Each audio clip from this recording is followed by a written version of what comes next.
Hello and welcome back to the channel. This is Stacy Brown, your local Florida realtor. And today I am talking to you from South Florida, where everyone, including us down south, is bracing for who is in the path of Hurricane Helene. Hurricane Helene has been forecasted now for probably about the past week and slated to potentially be the next big catastrophe to hit Florida's panhandle or northern Gulf Coast. And if you're like me in real estate or just simply a homeowner anywhere in the state of Florida, well, of course, we are concerned for everyone's well-being and property damage and what have you, everything that comes along with a major storm hitting us. You can't help but wonder, how is this going to affect our insurance rates?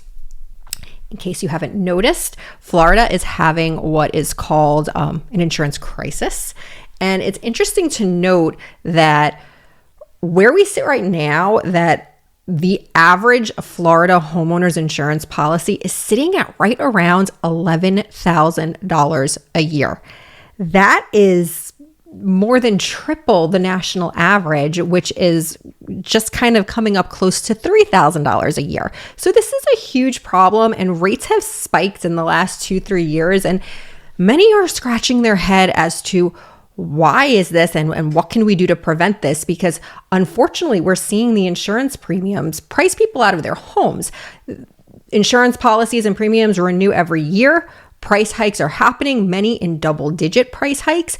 And one of the main causes for this problem, aside from fraud, is the potential for natural disasters in Florida.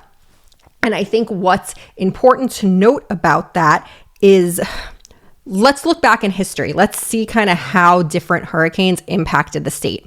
So I guess it was maybe 6 years ago now, maybe 5 years ago, Hurricane Irma came through the state of Florida. And Hurricane Irma went like straight up the spine of Florida, and it impacted all 67 counties in the state. This was one of the largest storms, albeit I don't know that the intensity of the storm was that high, but it was widespread. Everyone felt the effects of Hurricane Irma, and it actually had close to 1 million claims were actually filed, which equated to over $17.5 billion of losses for the insurance companies.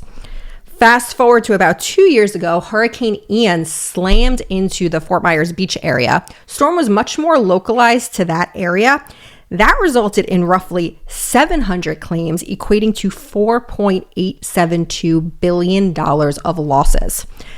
That kind of that kind of scares insurance companies. And over the course of the last few years, what has actually happened is many insurance companies have pulled out of the state of Florida. They're just saying, we're out. Florida's too risky. We're not going to take that on, leaving many homeowners only to depend on Citizens Insurance, which is the state's insurance provider of last resort.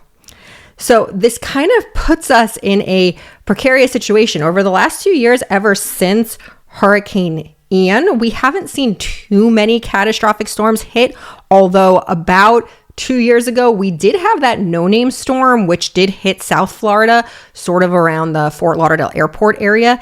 That flooded the area with water heights we haven't seen from many hurricanes, even going back as far as Hurricane Andrew.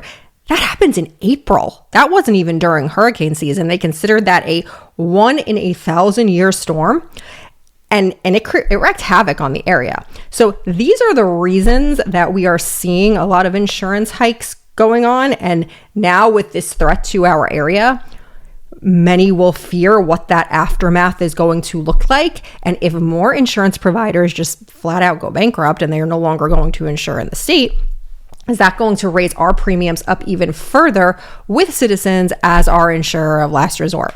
Time will tell. We don't know. No one ever really knows until these storms hit what the damage is going to be. Of course, we are all preparing for the worst, hoping for the best, but I'd love to hear from you guys. Let me know what you're thinking. Drop me a message, put a note in the comments. Are you guys seeing your insurance rates go up? If so, by how much? What do you think the fallout's going to be from Helene? We still have 8 weeks left to go, maybe a little over 8 weeks left to go in the season.